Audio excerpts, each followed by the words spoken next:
Welcome to the second episode of Random Sports Fan Forum. Today we have a lot to go over in the NFL, but I want to start with the Kansas City Chiefs and Las Vegas Raiders. The Kansas City Chiefs are in serious trouble. This late in the season, you just got to go with what you got. Your flaws are apparent, and the Chiefs' flaws are very apparent. For the first time in his career, Patrick Mahomes will have to play a playoff game that is not at home more than likely. He is getting very, very frustrated with the play. Travis Kelce isn't playing up to his potential. I mean, they gave back-to-back turnovers to the Raiders. I mean, a pick six and a fumble recovery for a touchdown. Yet again, though, Patrick Mahomes' receivers are not good. I mean, Kansas City is not a Super Bowl team this year. I think the run is over for them. I don't even know if they'll make it to the AFC Championship game. I don't see a way in which they do because something is going to cost them, like a receiver drop that turns into an interception or the sloppy play they've continued to have. This season has basically been a nightmare for the Kansas City Chiefs. As for the Las Vegas Raiders, it's looking more and more like their interim coach is going to get the job. I mean, you just beat the Chiefs. You beat the Chargers 63-21. The Raiders play hard for this guy, and I think he will get the job. Congratulations to them, and I think that things are looking up for the Raiders. I mean, Aiden O'Connell looks like he can play. He's probably not going to be their long-term starter, but, I mean, he's good enough to win some games, and like I said, the backup quarterback play this year has been spectacular. A lot of backup quarterbacks are playing well. They have up and down games, but for the most part, they've been playing extremely well. So congratulations to the Raiders on this win. The San Francisco 49ers Baltimore Ravens game was supposed to be one of the best games of the season. Well, it was if you're a Ravens fan. I believe they had 4 or 5 sacks and like another 4 interceptions by Brock Purdy. The Ravens defense just got after Brock Purdy all day. Like, he could not get a rhythm going, which is what you want to do in the NFL. I've been saying it for a while. I like Brock Purdy. This is not a knock against him because most quarterbacks in the NFL are like this, but he has to have a lot go right for him to be effective. And you see what happens when things don't go like a lot of things don't go right. Things went very wrong and he threw 4 interceptions. Now, I'm not overreacting to this for the 49ers. I still think they are the best team in the NFC, and it's pretty much not close. They've beat all their rivals down in the NFC, but 3 of their 4 losses have come against AFC teams. Like, is that going to happen again if they make it to the Super Bowl? The AFC's had the 49ers number this year. As for the Baltimore Ravens, that is how you make a statement win right there. They're the 1 seed in the AFC right now, and it's looking like everything is going to go through Baltimore. They play Miami in the coming week, and the winner of that game, I believe, gets the 1 seed. If I'm not mistaken, I think Baltimore and Miami would have the same record then if Miami were to win this game. I don't think they're going to. The Ravens are playing way too well. They're extremely well coached. Even with losing all the running backs they have, they continue to move forward. And congratulations to them. They put it down on the 49ers. Now, for San Francisco, I want to see how they bounce back next week because now every team in the NFC has at least one beatdown loss. The Ravens beat down the Lions and the 49ers now. The 49ers beat down the Cowboys and the Eagles. The Cowboys beat down the Eagles. I mean, it's just every team now has a blowout loss in the NFC, and I want to see how they respond after this loss. The Los Angeles Rams New Orleans Saints game ended with the Los Angeles Rams winning and moving into the 6th seed. The Rams are quickly becoming a team that nobody wants to play. They found their rhythm. I did a video on this earlier, but they have found their rhythm. And Sean McVay, is an elite head coach. Matthew Stafford is turning back the clock in the last few weeks, and that team is on fire. That team might very well win a playoff game. As for New Orleans probably needs to get rid of Dennis Allen. I do not believe that he's the coach of the future, and that team is way more talented than what they let on. I know they're $89 million over the cap for next year, which is atrocious, and the next closest team to them is $45 million over. They've got to start doing something about that roster.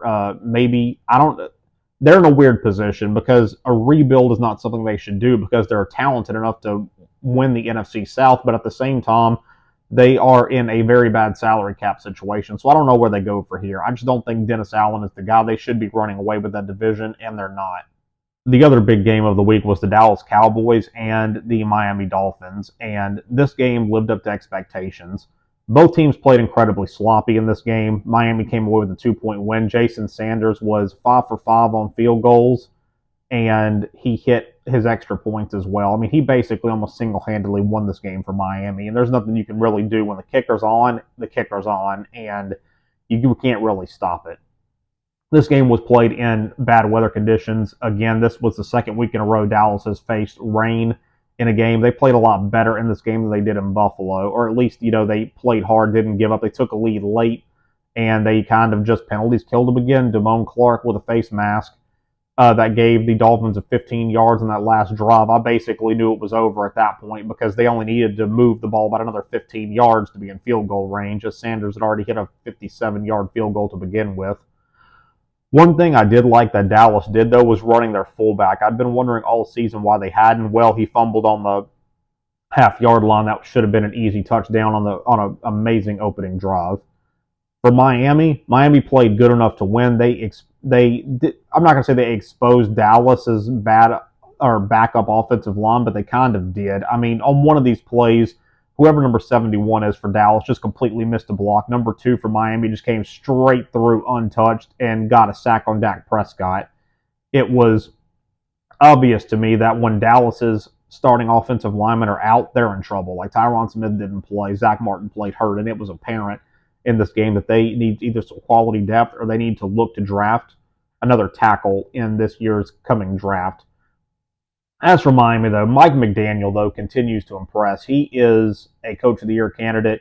He always calls the right plays. Miami got their first win over a 500 team this year in a close one, and they play Baltimore next week. And if they win, they could be the 1 seed. So Mike McDaniel's got them rolling down there in Miami. The Philadelphia Eagles ended their 3-game losing streak against the New York Giants, but it wasn't an impressive win. I mean, this is one thing I've been saying about the Eagles all year if you watch my videos. They have not blown anybody out except for they blew Miami out, and that's the only team that you consider a blowout. For me, I consider a blowout, winning by 14 or 17 plus points. That was their largest win of the season, but New York came to play again, and they had a chance late in the game to tie it. I mean, they had a 30-yard Hail Mary to end the game. They should have had more time. Darren Waller got injured on the play before, and it took a lot of time off the clock for him to get off the field. They were out of timeouts. I know it was a win for Philadelphia Eagles, but you cannot feel comfortable after that win. I mean, Jalen Hurts threw a pick 6. The play wasn't very good from him yet again. Nick Sirianni's play calling wasn't the best yet again. They're kind of in trouble. Like, yes, Dallas is on a 2-game losing streak. San Francisco lost. Detroit has bad losses this year, but Philadelphia I don't know what is going on with them. They always win these close games with teams they should be blowing out, and that should scare Eagles fans for the playoffs because you're not going to get that many chances against playoff teams. The Giants should not have had a chance to win that game, and they did. Philadelphia you've got what you got at this point, and I just don't know. They could be a first-round exit with the way they've been playing. They have just fallen off the last 4 weeks, and I really don't know how to explain it. Either the NFL's figured out something, Nick Sirianni's got to come up with something creative, or they're going to be a first-round exit. The Detroit Lions won the NFC North for the first time since 1993, solidifying Dan Campbell as a Coach of the Year candidate and probably my pick to win now.